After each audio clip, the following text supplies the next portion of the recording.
Hi students, this is Dr. Ways and welcome to your lecture on the nasal and oral cavities. So we'll begin by talking about the nose, and everything in gray you see on this slide are the structures that you should know for the external nose. We already know what the bridge is. Up here between the eyebrows is called the glabella. Not on here, but the root is where the nose attaches to the face, so right here. That comment where the nose attaches to the face is attached to the root, not to the bridge. Then we have the dorsum of the nose going all the way down, and then we have this structure called the ala. Remember, we talked about ala when we talked about sacrum. It means the wing. It's those parts that are sticking out. So that's the ala. And then the apex is the tip of the nose, so that's where that comment goes. These are more clear on your PowerPoint slides again. Then we have the nares, which are the openings to the internal portion of the nose, the nasal septum, which divides each nares, and the fleshy part of that septum that we see on the outside is called the columella. All right, so those are the general parts of the external nose that you should be familiar with. If we look down at the level of the bones, we have the two nasal bones coming here at the from the root of the nose, but only traveling down about the first quarter to a third of the nose. The rest is going to be cartilage.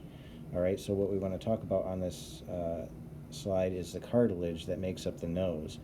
So we have the septal cartilage running right up the middle, and that's the superior margin. Obviously, it goes into the nasal cavity to form the rest of the septum, where it meets up with the bones that form the septum of the nasal cavity. We have the lateral processes of the septal cartilage that are going to go to either side. So when you are feeling on either side of the bridge of your nose, those hard parts, those are actually the lateral processes of septal cartilage. Where the superior margin of the septal cartilage comes to get at a point in the anterior of the nose at the apex, we have these alar cartilages going out to laterally. There is a lateral part as well as a medial part, so it kind of goes all the way around here. And then if we take this over to here, we notice that the major alar cartilage only goes about halfway through the nares of the nose, and the rest is where the septal cartilage is. All right, then if you look behind that, we have these muscle and adipose tissue here, and we have three little islands of minor alar cartilages, and those are going to be points that the muscles will attach to and contract and pull parts of the nose together when you do nasal flaring and things like that. So now transitioning from the external nose going internally, we have the transition zone, and a big part of that transition zone is the nasal vestibule. So that's if you just stick your finger in the nares of the nose, just the tip, you'll be in the nasal vestibule. And laterally there is a fold that marks the transition from skin to mucosa, and that is called the Lymen nasi. And then the rest of this is all going to be mucosal tissue, and of course the mucosal tissue is designed to secrete mucus and to move things along in the airway, trap substances, things like that. There's a picture later on where I will show you where the cartilaginous septum ends and the bony septum begins, to just kind of show you where that transition zone is located. But for now, we'll talk about the nasal cavities and the sinuses. So here would be your maxillary bone. All right, so then below it would be your oral cavity, and then above it, medially would be, excuse me, your nasal cavities right here. Let me do this in blue so I'm not mixing with the green. So those would be your nasal cavities. All right, and notice that the nasal cavities are open to your maxillary sinuses.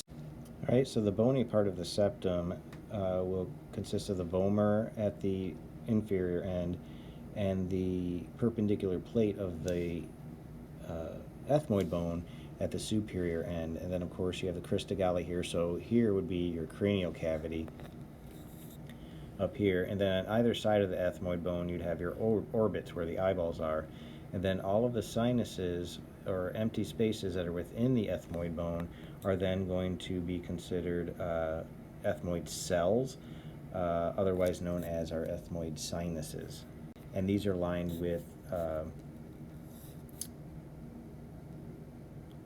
mucosal tissue as well. And then I want to also point out the three different conchae, because we'll be talking about those in detail later on. So here's your superior conchae, and notice that these are on the lateral side of the nasal cavity, not the medial side. So the septum is on the medial side, the superior nasal concha, middle nasal concha, and both of those are part of the ethmoid bone. That's why they're colored in green here. And then your inferior nasal conchae are down here at the most inferior end. And notice that they are completely, you see the suture lines here, they're their own separate bones that are attached to the maxilla. All right, so on the lateral side of the nasal cavity, and notice that we are past the actual nose itself now. Now we're inside the nasal cavity, and we still have the septum, so what you're looking at on this picture is actually the lateral wall of the right side of the nose. And those three conchae that we talked about have mucosa over them, which are going to form turbinates, what we call turbinates, nasal turbinates. And then the spaces between them are going to be called meatai or meatus. So you have your inferior nasal meatus, your middle nasal meatus, and your superior nasal meatus. Again, those are the grooves that are in between each one of the conchae or turbinates.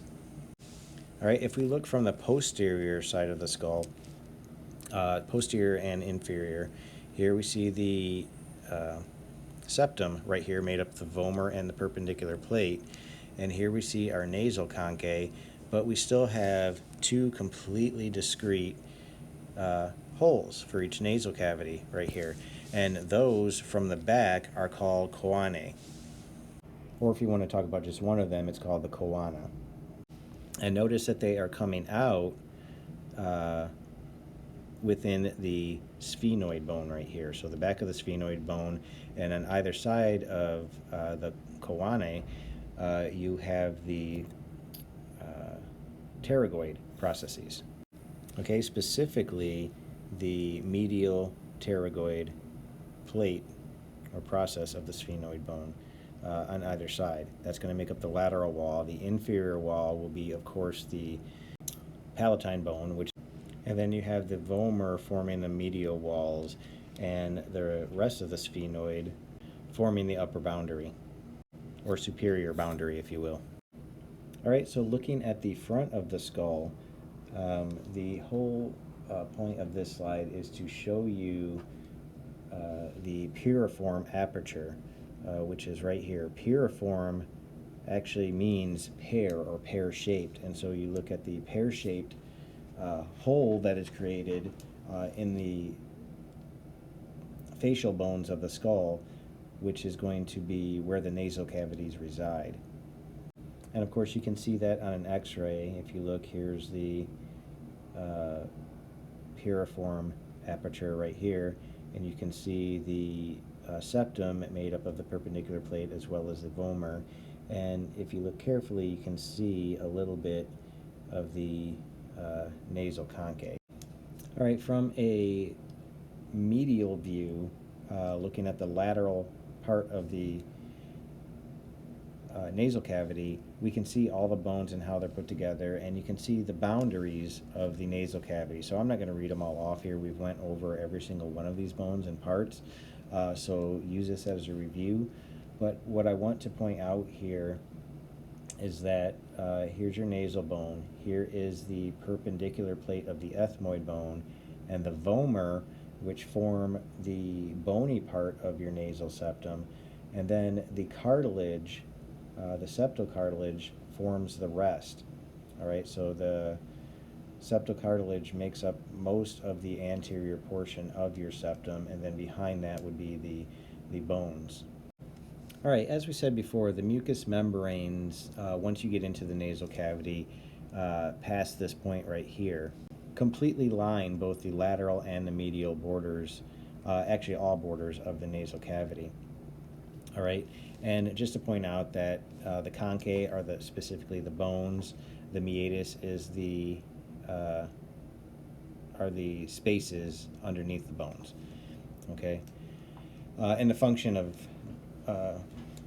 those spaces is to increase surface area for two reasons. One, to be able to trap substances that are coming by the nasal cavity so they don't get down into the lower respiratory tract.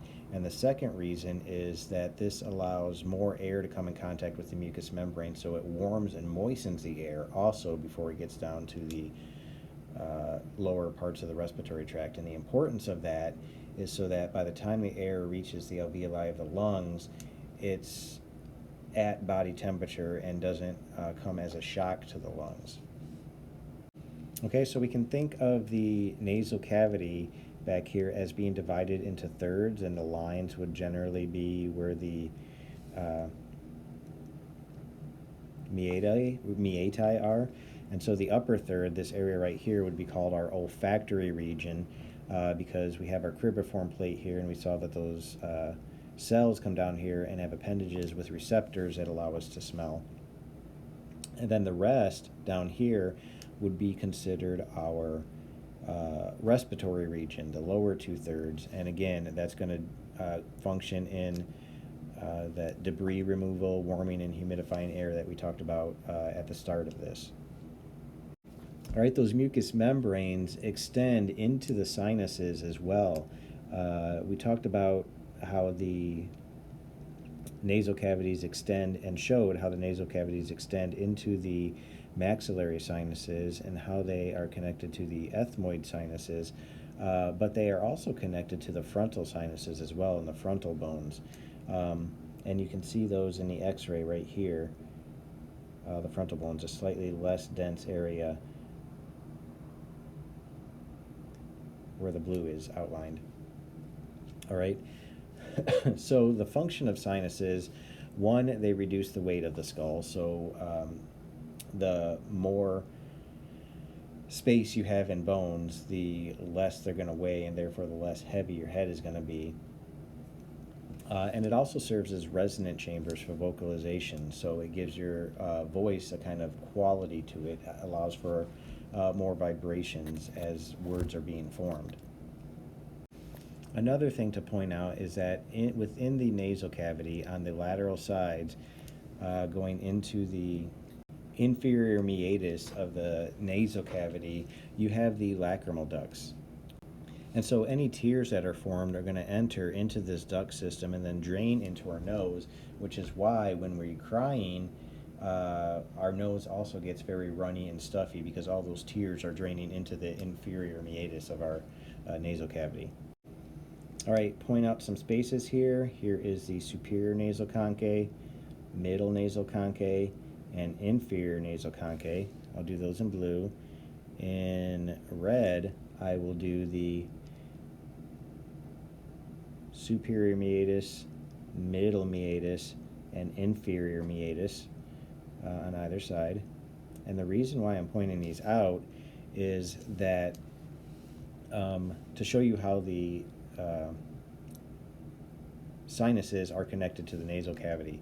So up here, the maxillary sinus, so right here, notice that they are connected to the nasal cavity through the middle meatus. So they're between the middle nasal conchae and the inferior nasal conchae. All right.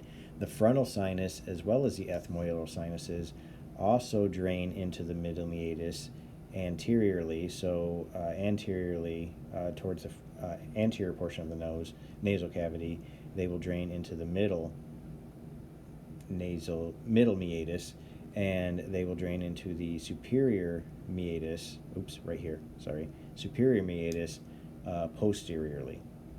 And I don't have a good picture that shows this, so something to look out for. I'll try to find a good picture that shows this, and something to look out for in the anatomage table as well. Try to look at where these sinuses are. I don't know, I haven't looked yet, to see if they show that kind of detail, but you can at least see where the sinuses are in the skull. They may not necessarily show the openings, though. The one we didn't talk about is directly behind the ethmoid bone. We have the sphenoid bone and the sphenoid sinus. All right, so there's an empty space right about here, just behind what you see in the picture, and that is going to drain into this recess just above the superior nasal conchae. All right, so it's not exactly right here, it's a little bit higher than that. So it's going to drain into the superior nasal conchae. So when we have accumulations within the sinuses, they're going to drain directly into our nose, and we're able to get rid of that through nasal drainage. Okay, so you see some of the holes in this picture of where drainage is going to go through. So here's your sphenoidal sinus, and notice it's just behind the ethmoid bone. And here is where it drains into the sphenoethmoidal recess, all right? And notice that is at the level of the superior nasal conchae. And then as far as the frontal goes, there's a kind of a drainage pathway that goes right from the frontal bone into the superior meatus right here. So that drainage pathway is not specifically shown, but there is a pathway right there.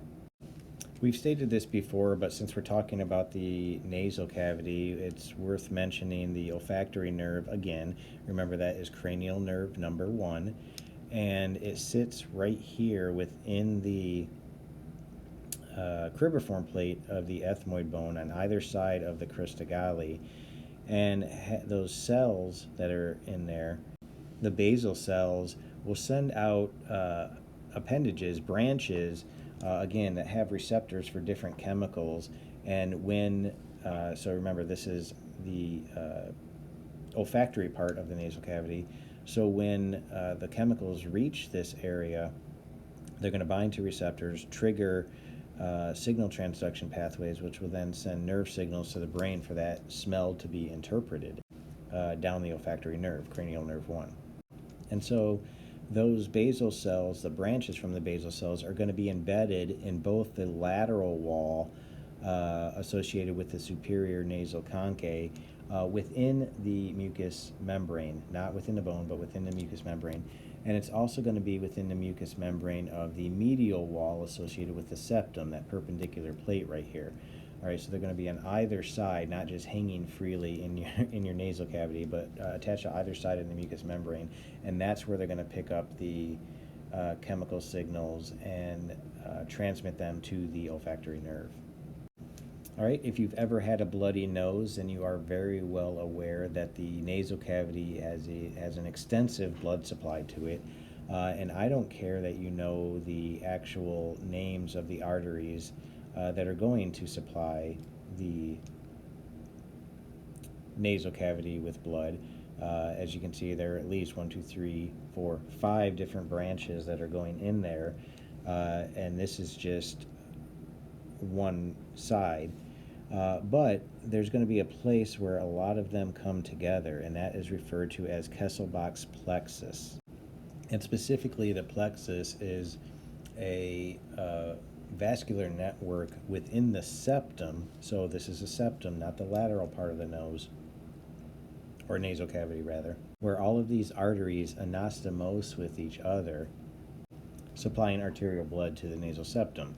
Now, the reason why this is important is that this is one of the more common sites of nosebleeds. So if you're going to get a nosebleed, it's going to probably originate from Kesselbach's plexus. Also, if you are prone to nosebleeds and wonder where that bleeding comes from, this is approximately where it is coming from. So within the septum, on one side or the other, within this confluence of arteries all coming together to provide an arterial blood supply to the septum. Can nosebleeds occur elsewhere? Sure, but this, again, is the more common site. All right, moving to the oral cavity now. So the oral cavity has certain terms associated with the cavity itself. So buccal, if we're looking here at the teeth, and if we poke our tongue to our cheeks on the side, buccal actually means cheek, so that would be the buccal part. And this is why the buccinator muscle is called the buccinator muscle, because it's within the cheek. We have the lingual side, so that which is in contact with the tongue. Okay, so lingual versus buccal. The mesial, which means towards the anterior. Mesial refers to specifically the midline of the dental arch. All right, so here would be the dental arch, and here would be the midpoint. And then the distal would mean the back of the teeth, where your molars are located, the posterior portion of the dental arch. Surface anatomy, the external mouth, we have our lips. Our lips would be considered labia, and so labia superioris oris would be the upper lip, labia inferioris oris would be the lower lip. The labial commissure is where the two lips come together, and the fissure is the line separating the upper lip from the lower lip. So the oral fissure, of course, will change depending on whether your mouth is open or closed. Labial commissure, again, is that angle right here. The space between your nasal septum and the labia superioris oris is known as the philtrum. And the border between where your lips are and where skin is known as the vermilion border. All right, these terms are important because when you are doing a physical assessment of the patient, these are the things you're going to be looking for, especially if there is you're charting and you're going to say that there is some kind of lesion on the vermilion border. You need to know what you're talking about. All right, as PAs, why do we even care about the mouth? Why do you need to know about the teeth? Well, more and more evidence is coming to light that oral health is directly linked to health in the rest of your body, because it is a very common site of portal of entry for infectious microorganisms. So the less healthy our mouth is, the more likely a microorganism is to cause an infection in the mouth, which could then spread to other areas of our body and affect different things. So really important to, as PAs, to be looking at the mouth and be that first line of, okay, we're going to refer you to the dentist at this point. All right, so knowing these terms for that reason is going to be important. All right, so one of the more important portions you need to know is that area just beyond the teeth, and that's called the gingivae. All right, the gingivae is that fleshy portion that the teeth are attached to, otherwise known as our gums. All right, and you notice the gingivae is a mucosal membrane that's attached to the maxilla or mandible, depending on which upper or lower part of the mouth you're talking about. And then the teeth itself are sutured within the bone by what we call the periodontal ligament, which is very similar to what you see with the sutures in the skull.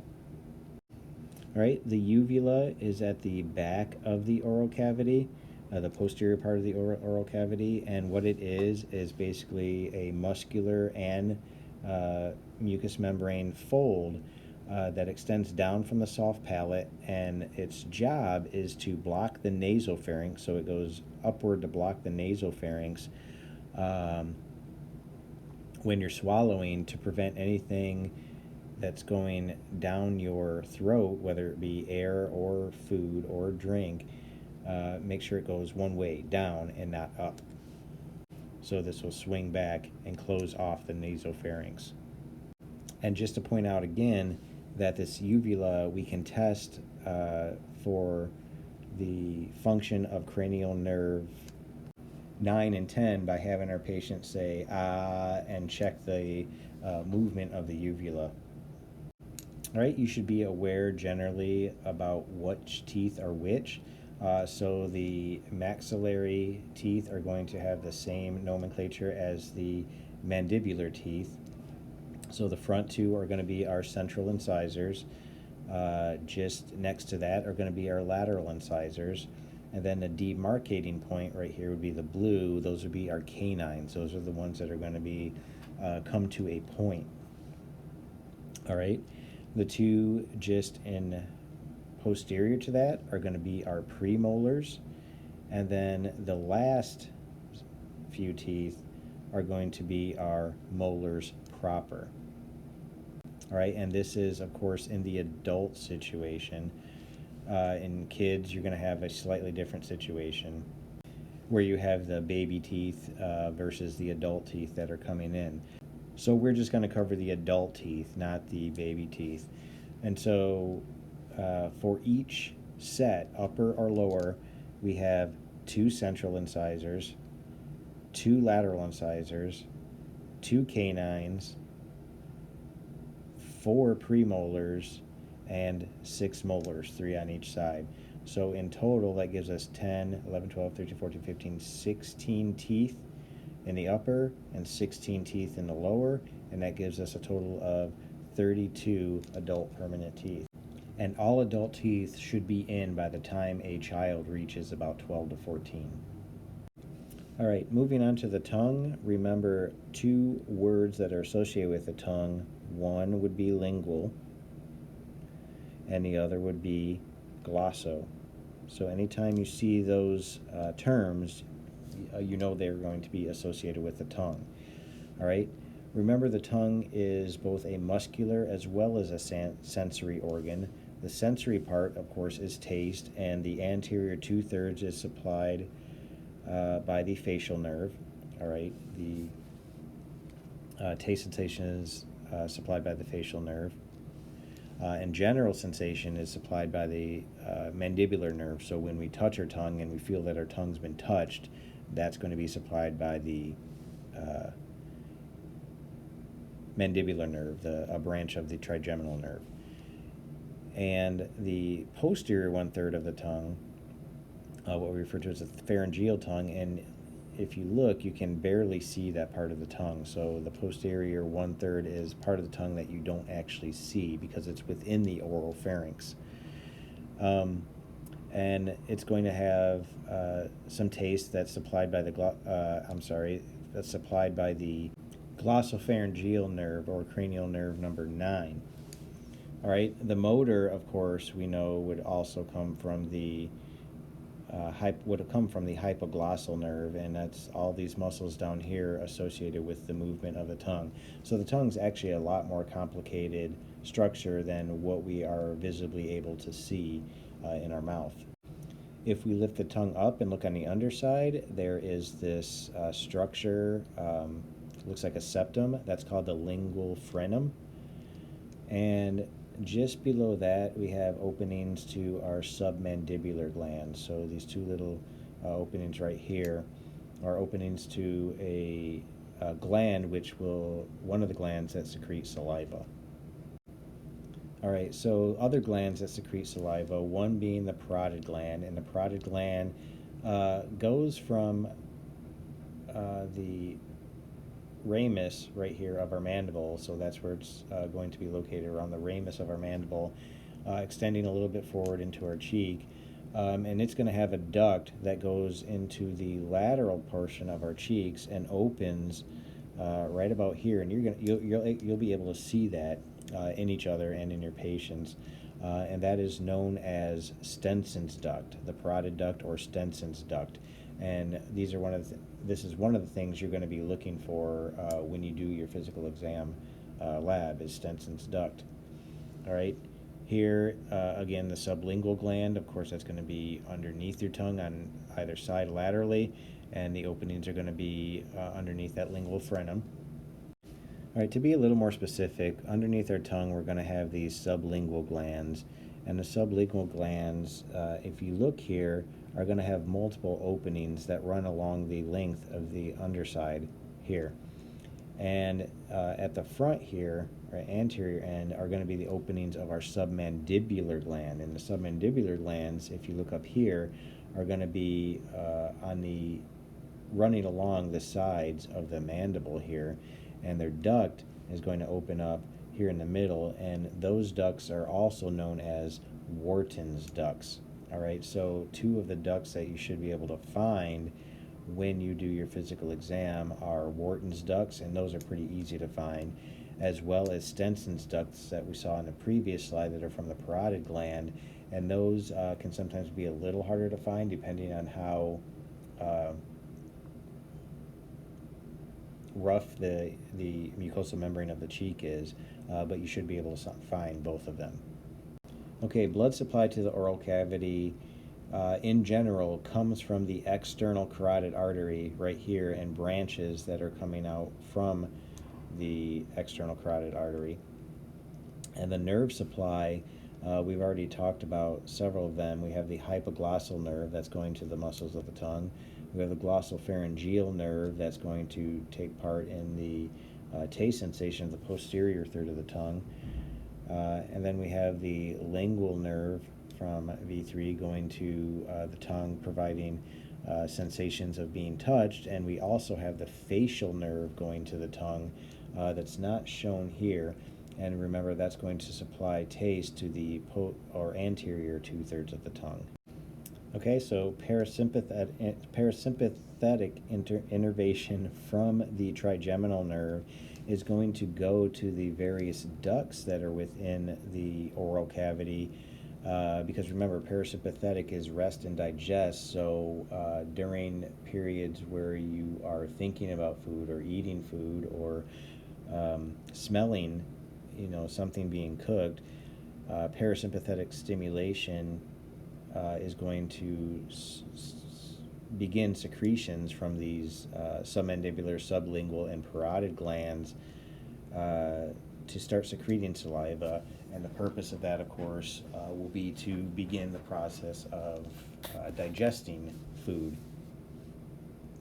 And so we mentioned that, that stimulation is going to come from cranial nerve 5, the trigeminal nerve, but it's also going to come from cranial nerve 7, as well as some input from cranial nerve 9 as well. We already mentioned the external carotid artery as that which is supplying blood to the oral cavity. And remember, the nasal cavity also has an extensive blood supply, some of which is going to come from branches from the external carotid, but some branches are going to come from superior to the nasal cavity elsewhere. All right, like we've seen with other places, the drainage of the oral and nasal cavities are going to follow along the pathways generally that the arteries do, and end up, at venous-wise, are going to empty into the internal jugular vein. And of course, all of the